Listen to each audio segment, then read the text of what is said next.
உங்கள் தங்க நகை விற்று உடனடி பணம் பெற மேக்ஸ் கோல்ட் கால் 04445454545.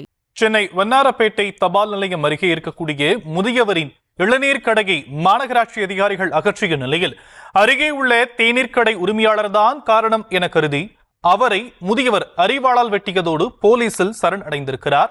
விவரங்களை நம்முடைய செய்தியாளர் பிரபு வழங்க நாம் கேட்கலாம். பிரபு, என்ன நடந்ததுங்க? வணக்கம்.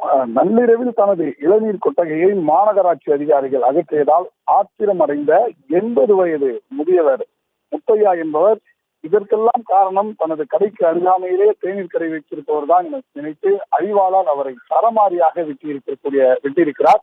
இந்த சம்பவமானது நடைபெற்றிருக்கிறது. அதாவது வடசென்னை வண்ணாரப்பேட்டை தபால் நிலையம் அருகே இளநீர் கடை வைத்து வருபவர் 80 வயதான முதியவர் முத்தையா. இவரது இளநீர் கொட்டகை ஆக்கிரமித்து கட்டப்பட்டுள்ளது என நேற்று நள்ளிரவு மாநகராட்சி அதிகாரிகள் அகற்றியதாக தெரிகிறது.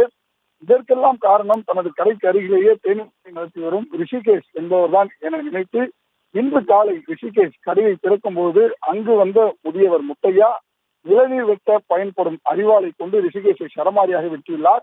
இதில் கை, கால், கழுத்து உட்பட பல பகுதிகளில் ரிஷிகேஷ் காயம் ஏற்பட்டு சுருண்டு விழ அருகில் இருந்தவர்கள் ரிஷிகேஷை மீட்டு அரசு தனியார் மருத்துவமனையில் அனுமதித்திருக்கிறார்கள். ஏற்கனவே இருமுறை தனது கடைக்கு முன்னால் சாலையை ஆக்கிரமித்து இளநீர் கடை வைத்திருந்த காரணத்தால் ரிஷிகேஷ் நீதிமன்றத்தில் வழக்கு தொடர்ந்து முத்தையாவின் கடையை இருமுறை அகற்றியிருக்கிறார். இந்த முறையும் அவர்தான் மாநகராட்சி அதிகாரி மூலம் இந்த செயலை செய்திருப்பார் என கருதி முத்தையா, இந்த 80 வயதான முத்தையா இந்த சம்பவத்தை செய்திருக்கிறார். அரிவாளால் வெட்டிய முதியவர் தானாகவே தண்டையார்பேட்டை காவல் நிலையம் சென்று சரணடைந்திருக்கிறார். சார்,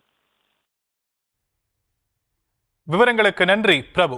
உங்கள் தங்க நகை விற்று உடனடி பணம் பெற மேக்ஸ் கோல்ட் கால் 04445454545.